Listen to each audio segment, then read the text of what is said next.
इस्लाम ने एक दूसरे का सम्मान, प्रेम, मोहब्बत, सद्भाव और भाईचारे का दिया संदेश। अंजुमन जाफरिया की ओर से मजलिस ताबूते बीमारे करबला और जुलूस का किया गया आयोजन। इस्लाम धर्म ने एक दूसरे का आदर, सम्मान, प्रेम, मोहब्बत, एकता, सौहार्द, सद्भाव, भाईचारे का दिया संदेश। जब तक हम लोग एक दूसरे के प्रति आदर, सम्मान, प्रेम, सद्भाव से पेश नहीं आएंगे, उस वक्त तक हम सच्चे और अच्छे मुसलमान नहीं हो सकते। ये बातें शिया डिग्री कॉलेज लखनऊ के उर्दू विभाग के विभाग अध्यक्ष डॉक्टर मौलाना अब्बास रजा नैयर जलालपुरी ने मोहल्ला कमरा के इमामबाड़ा में अंजुमन जाफरिया की ओर से इमाम जैनुल ओबिदीन के शहादत दिवस पर बीमार करबला का मातम और जुलूस की मजलिस को खिताब करते हुए कही। उन्होंने कहा कि हजरत मोहम्मद साहब ने पूरी दुनिया को इंसानियत का पाठ पढ़ाया और आज के वक्त में उनके बताए हुए रास्ते पर अमल करना बहुत ज़रूरी है। तभी इंसानियत बाकी रहेगी और जब इंसानियत बाकी रहेगी तभी धर्म रहेगा। उन्होंने कहा कि हमें इस्लाम और उसके पैगाम को समझना होगा, क्योंकि पूरी दुनिया में इस्लाम को बदनाम करने और इसके खिलाफ दुष्प्रचार किया जा रहा है। लोग उसे ही असल इस्लाम समझ रहे हैं, जबकि इस्लाम के मानी ही सलामती के हैं।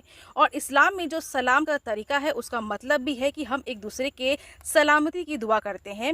जहाँ भी मार काट, खून खराबी की बात आती है, वहाँ समझ लेना चाहिए कि वो मुसलमान नहीं बल्कि इंसान के और इस्लाम के दुश्मन है, जो कि इस्लामी वेशभूषा में इस्लाम को नुकसान पहुंचाने के लिए इस्लाम में शामिल हुए हैं। उन्होंने कहा कि इमाम जैनुल ओबिदीन, जो कि इमाम हुसैन के बड़े बेटे थे और करबला की घटना के बाद उस मार्मिक घटना को याद करते हुए रोते रहे, उनको उस वक्त के शासक वालिद इब्ने अब्दुल मलिक के हुक्म से हमशाम डुबने अब्दुल मलिक के द्वारा जहर दिलवाया गया, जिसकी वजह से आपकी शहादत 25 मुहर्रम सन 95 हिजरी में मदीना में हुई।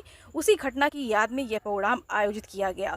इस कार्यक्रम का आरंभ अब्बास हुसैन मुन्ना ने सोच खानी से किया, जबकि पेश खानी अकील हैदर शहनशाह, तनवीर चैनपुरी, सफदब इमाम, मज़ाहिर पूरी जलालपुरी, शबाब जलालपुरी, मुबारक जलालपुरी ने पेशखानी की। इस मौके पर हजरत अब्बास का अल्म और इमाम जैनुल ओबिदीन बीमारी करबला के सबीह ताबूत की जियारत कराई गई और जुलूस बड़ा इमामबाड़ा से बरामद हुआ, जिसमें मौलाना निहाल हैदर गोपालपुरी, तनवीर रजा विक्टर, मौलाना इतरत हुसैन नदीम, मौलाना सफदर बिलाल, सैयद मोहम्मद बाकर ने अलग अलग मंजिल पर इमाम जैनुल ओबिदीन की जीवनी पर प्रकाश डाला। आइए आपको दिखाते हैं न्यूज़ 12 बिहार के संवाददाता मेहंदी अब्बास की खास रिपोर्ट में। भारतवासियों को मेरी तरफ से आदाब, सलाम, नमस्ते। आज की ये जो मजलिस है वो इस बात का सबक देती है कि इमाम हुसैन की शहादत किसी एक मज़हब के लिए नहीं, किसी एक फ़िरक़े के लिए नहीं, किसी एक मसलक के लिए नहीं, बल्कि पूरे आलम इंसानियत को बचाने के लिए है। इसलिए कि इमाम हुसैन ने नहीं कहा था कि मैं हिंदुओं से लड़ने जा रहा हूँ। इमाम हुसैन ने नहीं कहा था कि मेरी जंग यहूदियों से है। इमाम हुसैन ने नहीं कहा था मेरे मुकाबले पे क्रिश्चियन हैं, बल्कि कहा था खरजतुल उम्मत लिस्लाह उम्मत जद्दना, मैं अपने जद की उम्मत की इस्लाह के लिए जा रहा हूँ। इसका मतलब इंसानियत को बचाना था। लेकिन इमाम हुसैन ने इंसानियत को बचाया और इमाम हुसैन की शहादत को एक भतीजे और एक फुफी यानी जनाब ज़ैनब और मौला सज्जाद ने बचाया। और वो करबला से कूफा, कूफे से शाम 47 मंजिलें एक एक मोड़ से गुजरते हुए, एक एक गली से गुजरते हुए पैदल मार्च की शक्ल में उन्होंने इस्लाम को बचाया। ये इतना बड़ा सबक था जिसे हमारे राष्ट्रपिता महात्मा गांधी ने जब देखा तो ये बताया कि अंग्रेज़ों की ग़ुलामी के चंगुल से भारत को आज़ाद कराने के लिए हमें मार्च करना होगा। और डांडी मार्च में उन्होंने अपने 72 लोगों को साथ लिया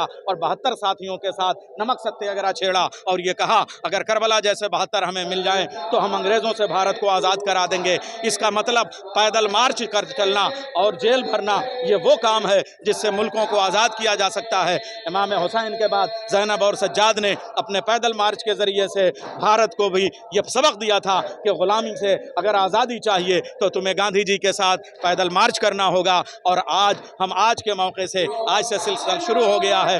करबला में नजफ से लेके इमाम हुसैन के रोज़े तक ये जो 85 किलोमीटर का मशी करते हैं, मार्च करते हैं, वो वही सज्जाद की सीरत है, वही जनाब ज़ैनब की सीरत है। और वही लेके हम यहाँ हिंदुस्तान में भी पूरी दुनिया में बाज़ारों में निकलते हैं। चूँकि हम बाज़ारों में निकल के ये गम मनाते हैं कि बाज़ारों में उस ज़ैनब को लाया गया जो वारिस चादर ततहीर है।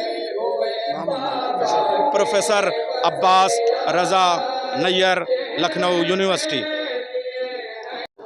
ये मेरे लिए शरफ़ है कि मैं शायर अहले बैत जनाब मुज़फ़्फ़र हुसैन साहब की छमाही की मजलिस के सिलसिले में मुबारक साहब मैं यहाँ हाजिर हुआ, और वो उन्होंने जो शायरी की है वो मदह अहले बैत की है, और वो सवाब जारिया है। जब तक पूरी दुनिया उनकी किताब को पढ़ के मदह अहले बैत करती रहेगी, उनका सवाब उनके दर्जात को बुलंद करता रहेगा। अल्लाह उन्हें आना इल्लीन में, जवारे मासूमीन में जगह इनायत फरमाए। उनकी 2 किताबें, एक जो है वो गज़ल की जो है और पयाम गज़ल, और एक तलाश पैहम, 2 किताबें छप चुकी हैं उनकी। और उनकी 3 मुँह बोलती हुई किताबें, यानी जनाब सफदर साहब, जनाब हैदर साहब, जनाब कर्नल साहब, ये 3 उनकी मुँह बोलती किताबें हैं। तो अल्लाह इनकी तौफीक़ात में इजाफ़ा करें। सलाम की शहादत की तारीख़ है, जिसका इस दुनिया से गुजर जाना, जो आज से 1400 साल पहले जिनकी शहादत हुई, उन्होंने हम सब को, सारी इंसानियत को, पूरी आलम इंसानियत को, पूरी ह्यूमैनिटी को उन्होंने ये पैगाम दिया कि जुल्म न कभी सहा जाना है और ना कभी जुल्म के आगे सर को खम करना है, बल्कि कभी भी अगर कोई भी जालिम,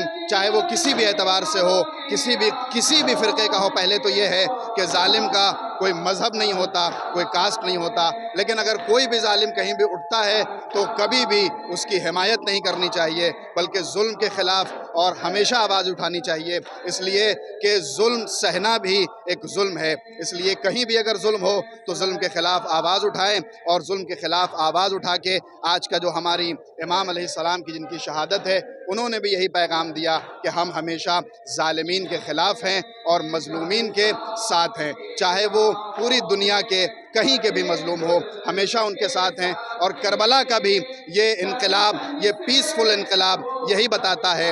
ये शिया कौम भी ये पीसफुल मार्च और पीसफुल मुज़ाहरा करके, ये मातम करके, जुलूस करके ये बताते हैं कि देखो हम कभी भी किसी भी जालिम के साथ न थे, ना हैं, ना रहेंगे, हमेशा मज़लूम के हामी थे, मज़लूम के हामी हैं और मज़लूम के हामी रहेंगे।